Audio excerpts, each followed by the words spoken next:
Olá, tudo bem? Sejam todos bem-vindos. Olha só, eu quero começar a nossa conversa de hoje fazendo uma referência muito especial à minha amiga Iracema, é a parte integrante do nosso programa do QGR, aqui todas as terças-feiras. E todas as terças-feiras nós temos uma função, dentre outras coisas, de pegar um texto, quer seja um texto do Antigo ou do Novo Testamento, a gente vai fazer algumas considerações e aí a gente aproveita para fazer algumas outras coisas que são inerentes de um grupo de pessoas que se reúne para falar de coisas de interesse comum. E a gente tinha uma programação nessa última terça-feira, agora no dia 1º de fevereiro, e enfim, a gente começou a conversar sobre coisas mais... coisas do nosso cotidiano, enfim, e surgiu uma ideia, um tema sobre o jejum, né?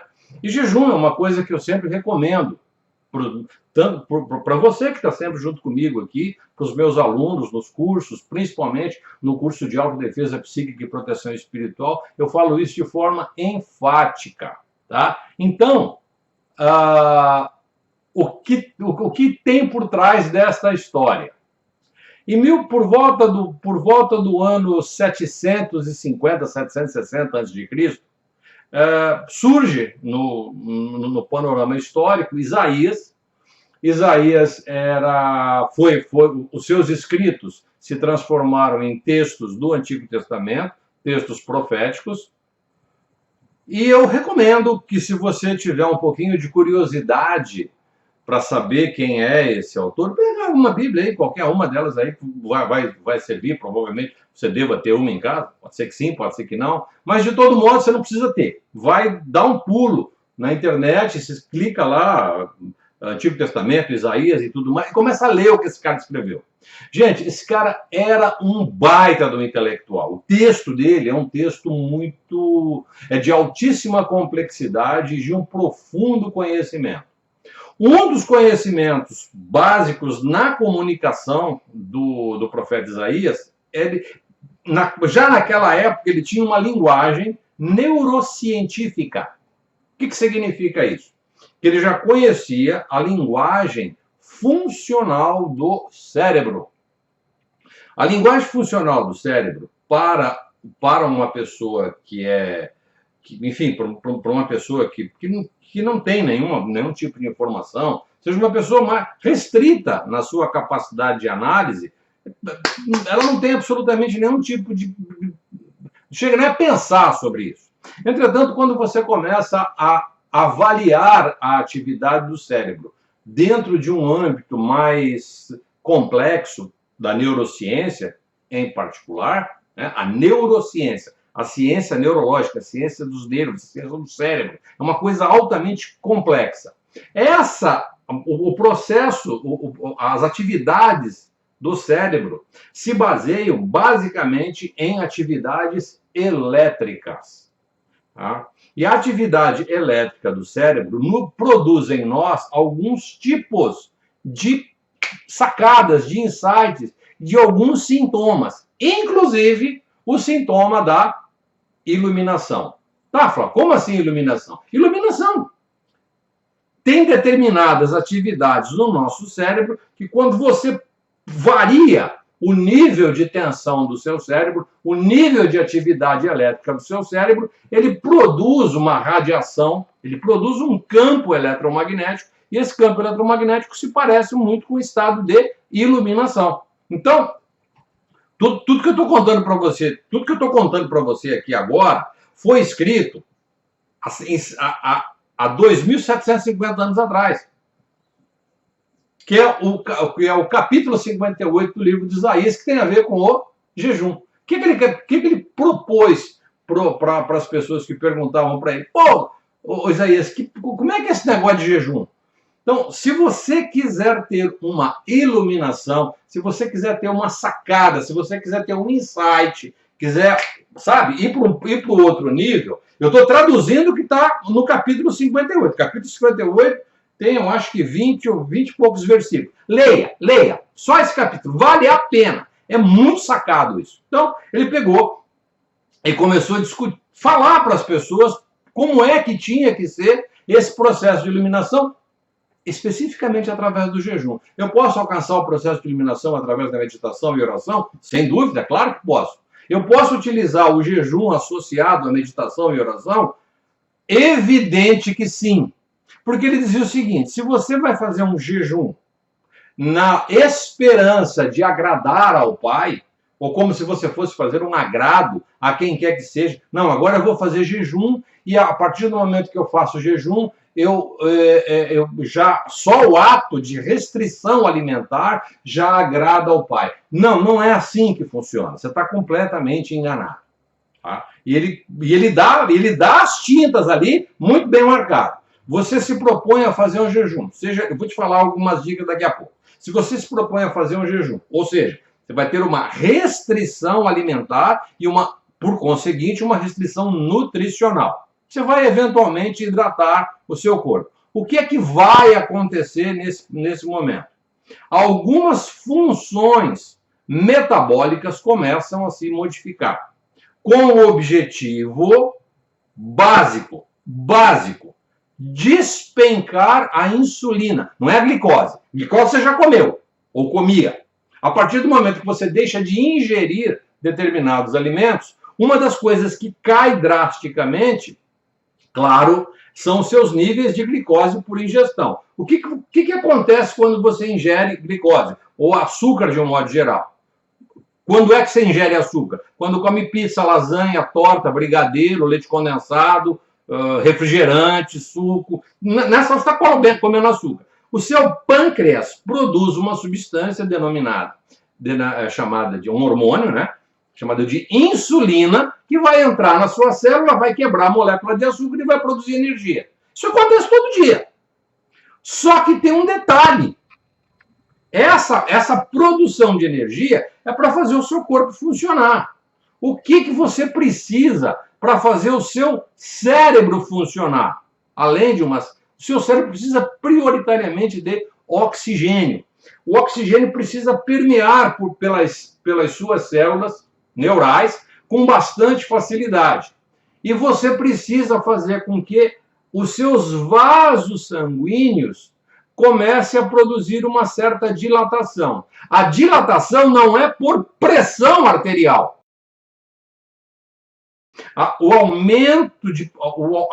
O processo de dilatação não se dá por aumento de pressão, se dá pela facilidade, pelo processo de aumento de elasticidade da parede das artérias que irrigam o nosso cérebro. A partir do momento que essa elasticidade aumenta um pouquinho a pressão e permeia nutrientes para o seu cérebro para fazer funcionar os seus neurônios. Uma das coisas que acontece como resultado de quem está fazendo jejum pelas primeiras vezes é um pouquinho de dor de cabeça. Tá certo? Então, isso acontece nos primeiros momentos. Por quê? Porque existe esse aumento, essa dilatação. Repito, não é uma dilatação por pressão. É um processo bioquímico ali muito interessante. Só que facilita isso. Depois de um tempo, você se acostuma com isso e a dor de cabeça realmente desaparece. Tá, Flávio, mas e aí? O que acontece no cérebro de tão especial assim? Toda vez que você diminui a insulina, o seu cérebro passa a ter uma atividade muito maior e aí você começa, neste período de jejum, você precisa ter um estado de recolhimento. Eu preciso de uma sacada para um determinado tipo de ideia que eu estou tendo agora, preciso de um esclarecimento, preciso de de um insight, de uma inspiração, de uma iluminação. Pau! Tá no texto. Tá no texto do profeta Isaías. Iluminação. A iluminação para a neurociência, traduzindo isso para a neurociência, é o momento onde a atividade do seu cérebro dá aquela tacadinha. O que você faz quando você terminou de fazer uma mentalização, uma oração, um momento de contenção, de meditação? Você faz uma respiração. Essa respiração forçada acontece um negócio muito louco no nosso cérebro. Quando você presta atenção na respiração, a atividade neural, ou seja, as atividades onde estão fazendo o engendramento das ideias, elas praticamente desabam. Tá aqui, se eu estou pensando, tendo, sabe, lidando com aquele contexto, com aquela situação de uma forma harmônica, aí meu cérebro diminui a tensão instantaneamente.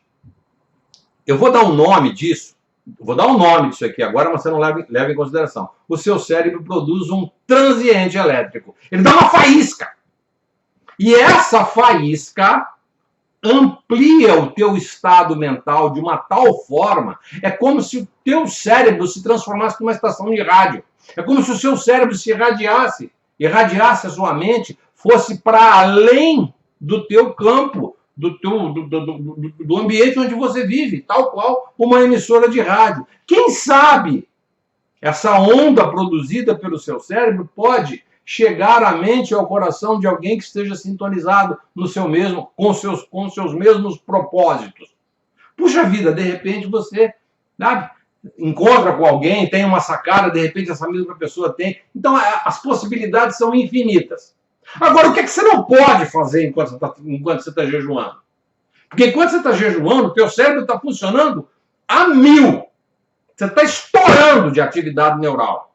Então, o que é que algumas pessoas escolhem? E o profeta Isaías casca porrada nesse tipo de comportamento. Enquanto você está fazendo isso aí, você está injuriando, você está levantando falso testemunho, você está esbravejando, você está reclamando que o sol está quente, você está reclamando que está chovendo, você está reclamando que está frio, você está reclamando que está sem dinheiro, você está reclamando que não está próspero, você está reclamando que as coisas não estão acontecendo, tá? Mas você está fazendo jejum para agradar o Pai. Você está fazendo um péssimo negócio. Mas um péssimo negócio mesmo, por uma única e exclusiva razão. Você está aproveitando este momento de jejum com esse tipo de pensamento para intoxicar o seu cérebro. Então, por favor, não faça isso. Não faça. Se você for optar pelo jejum, você vai ter que optar também pelo período do jejum de ter um período do teu dia mais contido. Tá? Jesus, quando teve que tomar uma decisão muito severa sobre sua vida, o que é que ele fez? Ele foi caminhar pelo deserto, foi orar, foi meditar e ficou lá um tempão. Tá? Segundo o texto, são 40 dias. A palavra, a expressão 40 dias, ela denota não só um tempo de 40 dias, né? De 24 horas até completar 40. Mas 40 dias como sendo um período muito longo. É uma expressão para designar um período muito longo. Ok? Então, essa numeração e essa contagem, dentro do âmbito do estudo, nos remete exatamente a essa questão. O que é que ele fez? Ele recebeu, num determinado momento da sua trajetória, um estado de tentação, de modificar a sua mente. Ela estava tão aberta, tão lúcida naquele momento, tão conectada com tudo, que chegou um momento que ele recebeu o influxo da tentação para que ele mudasse de ideia. E ele foi seguro na sua... Não, na boa, velho. Eu estou de boa, estou aqui tranquilo e vou seguir o meu caminho. Mas essa é uma outra história, tá certo? E só para fechar essa história do profeta Isaías aí, o cara, veja só, gente, com 750 anos de antecedência, ele fez com previsão absoluta uma série, inclusive, momentos apocalípticos, tá? E, sobretudo, a passagem do Cristo Jesus na Terra, esse momento, os momentos cruciais da vida dele como elemento de transformação e inspiração, estão todos eles muito bem catalogados nesse texto, tá certo? Tá, para fechar, tá, Flávio, mas como é que eu tenho que fazer jejum? Eu não estou, nesse módulo agora, nesse vídeo, eu não quero explicar para você como é que você tem que fazer jejum. Ah, tem que ficar 40 dias sem comer? Não, pelo amor de Deus, não. Não faça isso, tá? Uma coisa que eu recomendo a você, e você pode fazer com bastante segurança, considerando que você esteja bem, tranquilo, sossegado, não está fazendo nenhum tipo de tratamento mais severo,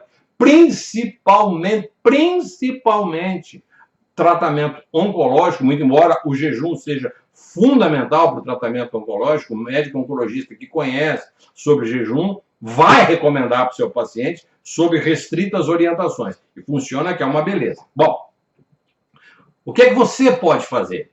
Comece com um jejum de 12 horas.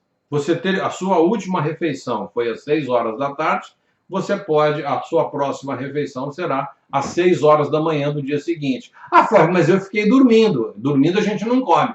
Faça essa experiência, porque tem gente que come às 10, 11, meia-noite, vai dormir, e quando é 5 horas, 6 horas está acordando, então ele está dormindo com comida no estômago. Então a última refeição que você for fazer antes do jejum, que seja uma refeição com baixíssimo teor de carboidrato. Como uma proteína, seja ela qual for. Não vou aqui dar cardápio para ninguém. Hidrate o corpo e agora 12 horas, 14 horas, 16 horas. É uma iniciação bem legal que você pode fazer. Nessas 16 horas, você pode escolher ter um período para dormir, ou você pode fazer as 16 horas lúcido, acordado. Tá? Das 8 da manhã ou das 6 da manhã às 8 da noite. Você tem 12, 14 horas. Passar o dia todo com água. Durante o dia, aproveite o dia para fazer as suas coisas legais. Você está fazendo um projeto, você está escrevendo, você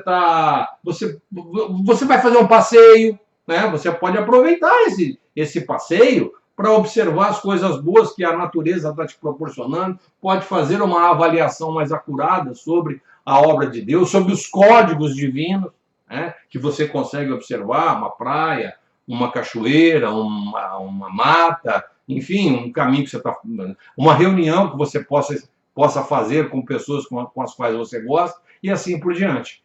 Tá? Então, não tem aí um ordenamento canônico para isso. Tá? Se você quiser... Agora sim, claro, eu estou passando por um processo que eu estou conectado com questões espirituais mais profundas, eu faço parte de um grupo filosófico, um grupo religioso, um grupo de treinamento para lidar com pessoas, enfim, eu estou precisando ter a minha mente mais tranquila, né? Então, aí sim, aí fica recluso, fica na sua casa, fica no seu grupo, tá? E quando eu falo jejum, é jejum mesmo.